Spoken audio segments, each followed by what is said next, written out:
ठंडी के दिनों में मछलियों की देखभाल के लिए कुछ उपाय आपको करने चाहिए। चूँकि ठंडी आरंभ हो चुका है, इसलिए आपको वीडियो ध्यानपूर्वक देखना चाहिए। क्या सब इसमें उपाय बताया जा रहा है, इसको आप प्रयोग में लाना चाहिए।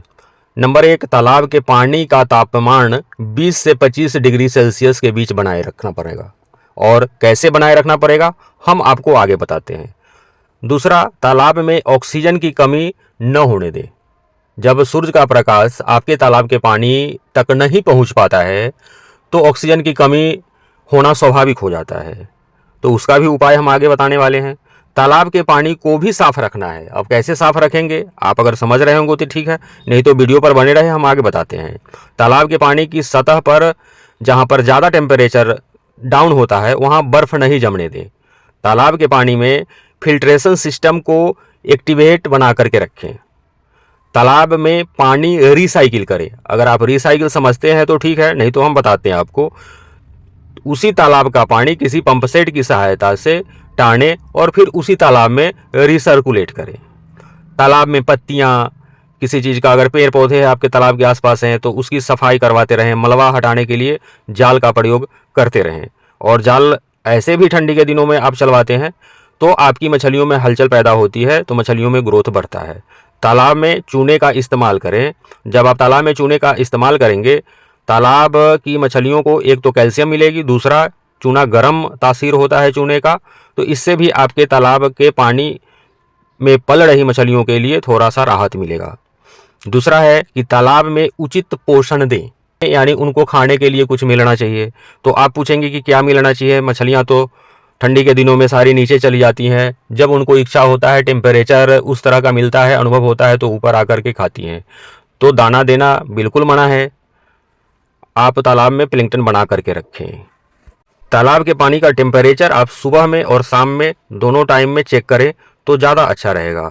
पानी के तापमान में बदलाव होते ही ट्रीटमेंट करें, यानी कुछ दवाइयाँ, कुछ मेडिसिन डालें। आपको पता होना चाहिए, ठंडी के दिनों में ही मछलियों में कई तरह की बीमारियां लगने की संभावनाएं 90% तक बढ़ जाती है। दोस्तों, इन सारे बिंदुओं पर आपको ध्यानपूर्वक चिंतन करना होगा, मनन करना होगा, ध्यान देना होगा। अगर आप एक एक्टिव और लगन से मछली पालन करने वाले किसान हैं तो इन सारे चीज़ों पर ध्यान देना पड़ेगा। समय समय पर चूने का प्रयोग करते रहना पड़ेगा। कुछ मेडिसिन भी आता है जिसमें फंगल इन्फेक्शन और बैक्टीरियल इन्फेक्शन, ये सब आपके तालाब में पल रही मछलियों को नुकसान नहीं पहुंचाए, इसके लिए आप मेडिसिन का प्रयोग करेंगे, चूने का प्रयोग करेंगे। और आपके तालाब में पल रही मछलियों को अगर बीमारी लग जाती है तो जो स्क्रीन पर नंबर दिखाई दे रहा है उस पर आप कॉल करके, मेरे व्हाट्सअप नंबर है ये, कॉल भी कर सकते हैं। उस पर आप मछली में जिस तरह का बीमारी लगा है उसका फ़ोटो भेजेंगे, हम आपके यहाँ तक मेडिसिन भिजवा देंगे। पोषण देने की बात है तो ठंडी के दिनों में ऊपरी आहार मछलियाँ बहुत कम खाती है। इसके लिए तालाब में प्लैंकटन जरूर बना हुआ रहना चाहिए। फाइटोप्लैंकटन, जू प्लैंकटन, आपको यह सुनिश्चित करना पड़ेगा कि आपके तालाब में प्लैंकटन बना हुआ है। और बीच में हम एक चीज़ और बताना चाहेंगे कि अगर आपके तालाब में अमूर कॉमन कार्प का बच्चा आप अभी तक नहीं डाले हैं तो अभी अवेलेबल हो गया है। स्पॉन साइज के बच्चे भी मिल रहे हैं, सेमी फ्राई के बच्चे मिल रहे हैं और फ्राई साइज यानी 1 इंची साइज वाले भी बच्चे मिल रहे हैं। तो मंगवाने के लिए जो स्क्रीन पर आपको नंबर दिखाई दे रहा है उस नंबर पे कॉल करके अपना बच्चा मंगवा सकते हैं। आगे हम बताना चाहेंगे, जो लोग पंगास और रूपचंदा मछली का पालन करते हैं वे बेहतर ग्रोथ के लिए एक रीजनेबल प्राइस का दाना जेके फिश फीड मंगवाने के लिए भी दिए हुए नंबर पे कॉल कर सकते हैं। और अगर आपके ज़िला में आपको डीलरशिप चाहिए तो दिए हुए नंबर पे आप कॉन्टैक्ट स्थापित कर सकते हैं। तो ठंडी के दिनों में सबसे मछली पालकों के बीच और आपके मछलियों के बीच सबसे जो बुरा समय आता है वह ठंडी का सीजन ही रहता है। यहाँ पे आपको विशेष ध्यान देना पड़ेगा। बैग फीडिंग करा, ज़्यादा से ज़्यादा फीडिंग कराना है तो बैग में भर करके सरसों की खली वगैरह, मक्के का दर्रा, डाइसवरन वगैरह डाल करके इसको फीडिंग करा सकते हैं।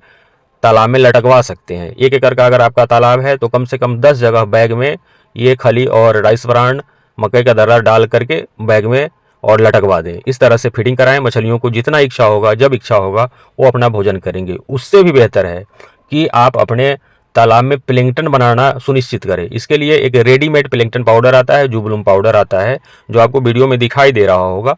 इस तरह का प्लैंकटन आप महीने में 1 एकड़ के तालाब में 5 केजी और जू प्लैंकटन महीने में 1 एकड़ के तालाब में 1 केजी का छिड़काव अवश्य करिए। और ऑक्सीजन का कमी दूर नहीं हो, इसके लिए आपको उसी तालाब का पानी रिसर्कुलेट करना पड़ेगा। पानी को खींचिए और फिर वही पानी पंप सेट की सहायता से उसी तालाब में डालिए। इससे आपके तालाब में ऑक्सीजन की कमी दूर हो जाएगी, कमी होगी नहीं। तो इन सारे क्रियाओं को करते रहिए रेगुलर, आपकी मछलियों में ग्रोथ आएगा। अगर आपके तालाब में आपने ग्रास कार्प के बच्चे डाल दिए हैं तो इसको हरा चारा रेगुलर देते रहिए, ग्रास कार्प का ग्रोथ आते रहेगा। वीडियो पर यहाँ तक बने रहने के लिए बहुत बहुत धन्यवाद।